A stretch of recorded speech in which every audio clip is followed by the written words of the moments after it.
किया था।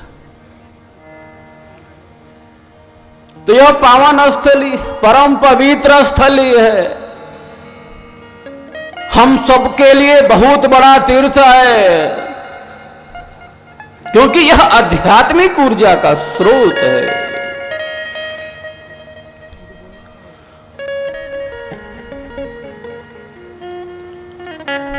विहंगम योग का सिद्धांत संपूर्ण है, विहंगम योग की साधना संपूर्ण है।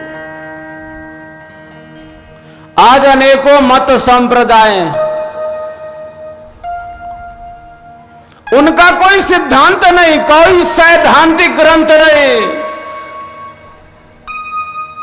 इधर इधर की बातों को लेकर वे अपने मत का, संप्रदाय का प्रचार कर रहे हैं। विहंगम योग के साथ क्या है? विहंगम योग का एक सिद्धांत है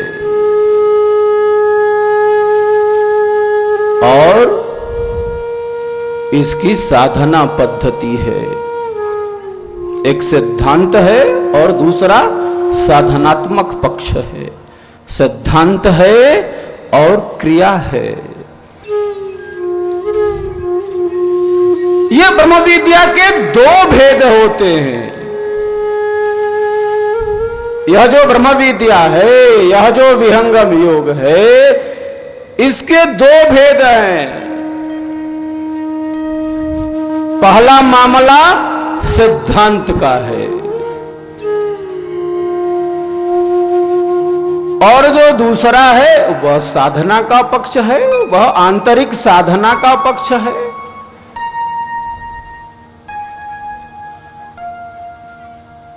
अब सिद्धांत कहां है?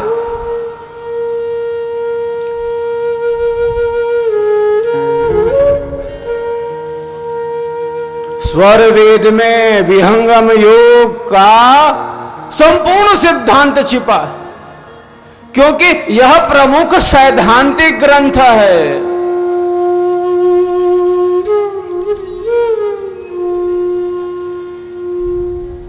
स्वरवेद का संपूर्ण सिद्धांत स्वरवेद में।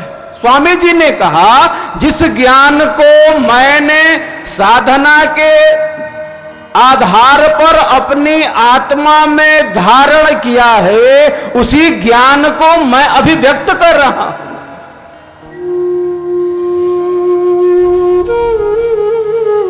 जो अनुभूति हुई उसी को अभिव्यक्ति प्रदान की गई है। अनुभूति और अभिव्यक्ति का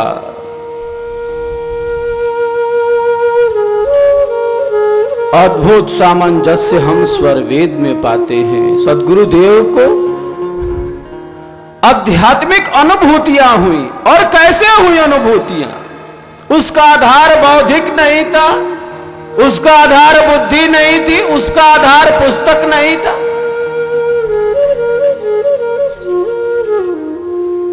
उसका आधार अनुभव था, आध्यात्मिक अनुभव, साधना का अनुभव।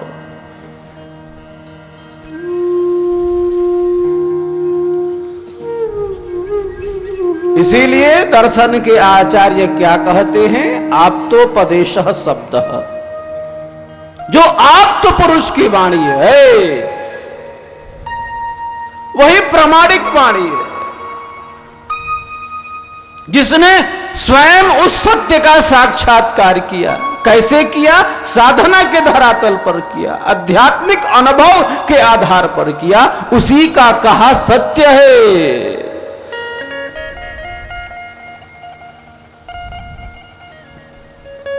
तो यह जो स्वरवेद है वह सिद्धांत का ग्रंथ है। साक्षात्कृत धर्मा ऋषि की यह वाणी है।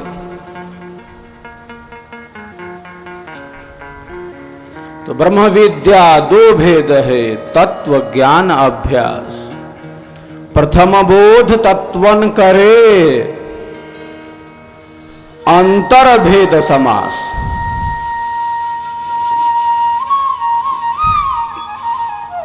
तो इसके ये दो भेद होते हैं। एक सिद्धांत होता है और दूसरा साधनात्मक पक्ष होता है।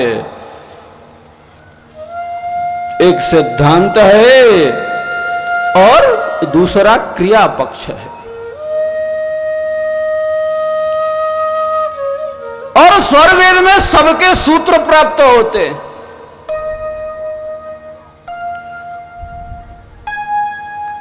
स्वामी जी ने कहा, निज अनुभव वर्णन करूं, दिया ज्ञान प्रभु सोए। तेरा है तुझ में रहे, करत समर्पण सोए। उस महान सत्ता ने कहा कि मैं अपने अनुभव को व्यक्त कर रहा हूं। स्वरवेद ये नहीं कहता कि उस ग्रंथ में ये लिखा है, गीता ये कहती है, वेद ये कहता, कोई मतलब नहीं है स्वरवेद को। क्योंकि स्वामी जी ने स्वयं का जो ज्ञान प्राप्त किया, उसी ज्ञान के आधार पर अपने सिद्धांत को स्थापित किया। किसी दूसरे ग्रंथ से कोई लेना देना नहीं। स्वयं का अनुभव क्या है, उसी आधार पर सद्गुरुदेव ने इस ब्रह्म विद्या विहंगम योग के सिद्धांत को स्थापित किया। आप देखिए, स्वर वेद में किसी अन्य ग्रंथ का कोई प्रमाण नहीं है, कोई उदाहरण नहीं है। यह बहुत बड़ी विशेषता। आज तो 10 किताब को इकट्ठा करके किताब बना देता, सिद्धांत बना देता।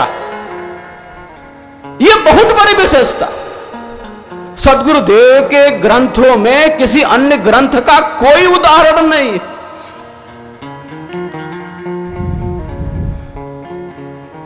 स्वयं का जो अनुभव था, उसी अनुभव को, उसी आध्यात्मिक शक्ति को, उसी आध्यात्मिक चेतना को सद्गुरुदेव ने प्रकाशित किया है। और हमारा आपका यह सौभाग्य है कि उसी महान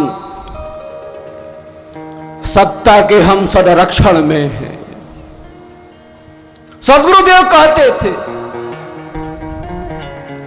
कि मैं जरा देख लूं आगे क्या क्या होता है, आगे कैसे मेरे ज्ञान का व्यापक प्रचार होता है। इसी स्थान पर बैठकर वे भविष्य का दर्शन करते थे।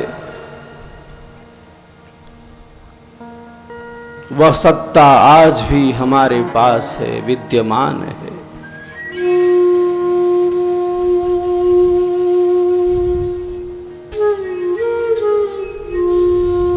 क्योंकि वो सत्ता प्रारब्ध के वशीभूत होकर इस संसार में नहीं आई।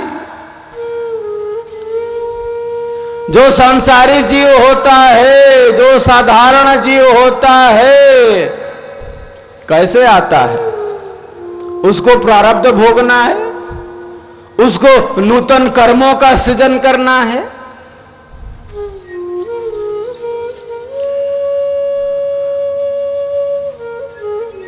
प्रारब्ध के वशीभूत होकर वह शरीर धारण करता है, वह बाध्य हो जाता है।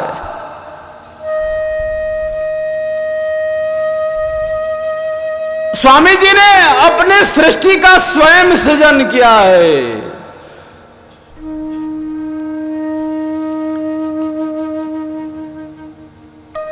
अंडज, पिंडज, उष्मज, उद्भिज, स्थावर, सांकल्पिक और सांसिद्धिक, यह सृष्टियों का वर्णन है।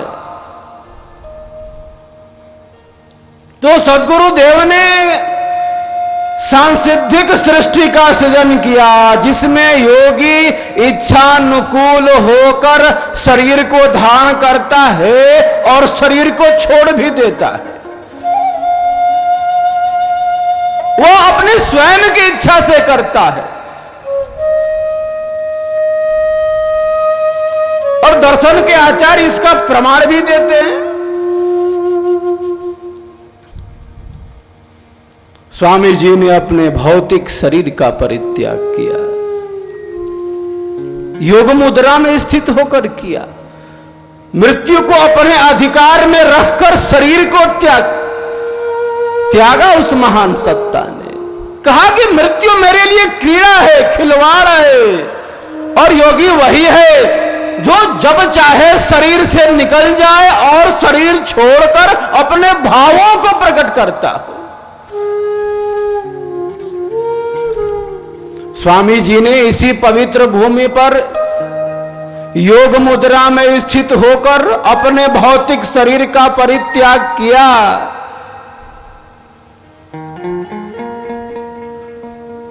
और शरीर त्याग के पश्चात आकाशवाणी की।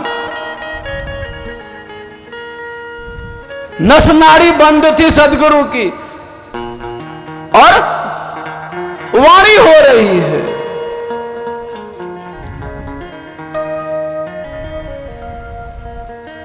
आचार्य प्रथम पूछते हैं कि इस वाणी का आधार क्या है?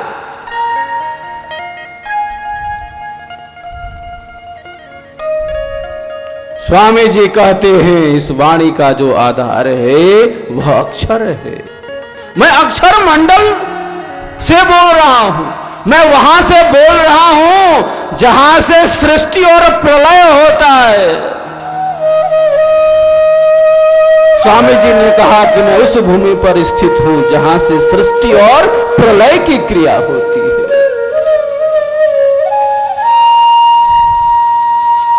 सामान्य व्यक्तियों के चित्त में मृत्यु का संस्कार निहित रहता है। व्यक्ति घबराता है मृत्यु से। क्यों घबराता है? क्योंकि पहले मृत्यु का कष्ट उसे हो चुका है।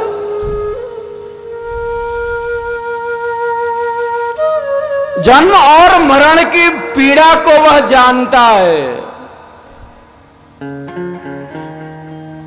और ये जो संस्कार है ना, ये संस्कार चित्त में स्थित होते हैं।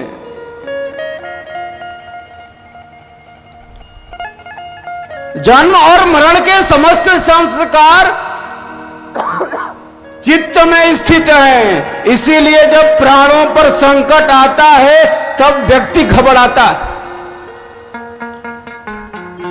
क्योंकि पूर्व में मृत्यु का अनुभव किया जा चुका है। चित्त में मृत्यु के दुख के संस्कार निहित हो गए हैं। इसीलिए जब प्राणों पर संकट आता है वह घबरा जाता है, हाथ पैर चलाता है, इस संकट को दूर करना चाहता है। क्यों? क्योंकि पूर्व में यह सब घटित हो चुका है। सूक्ष्म रूप से चित्त में उसके संस्कार निहित हैं।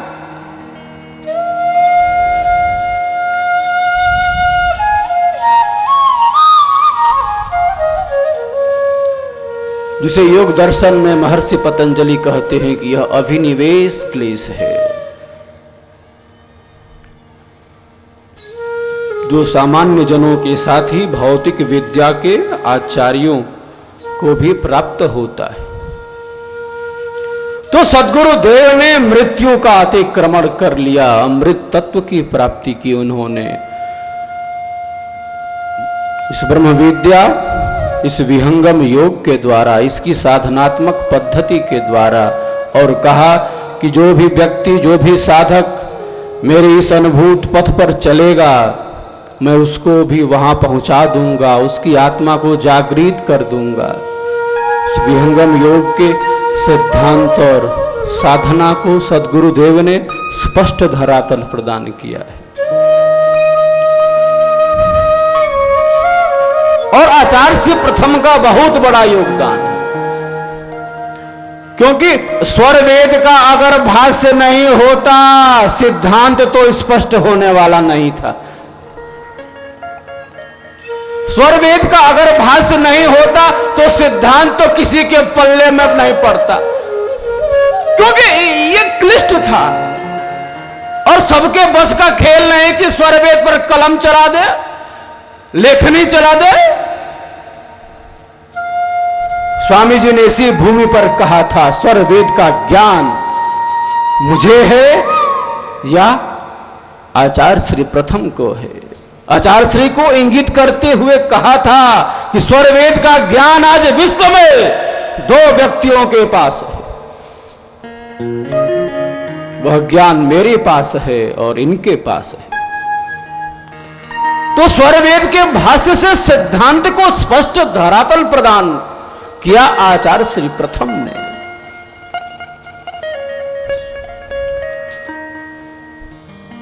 इस निर्वाण दिवस समारोह के प्रथम दिवस पर मैं आपको ले चलता हूं स्वरवेद की ज्ञान गंगा में, स्वरवेद की गहराइयों में। यह आध्यात्मिक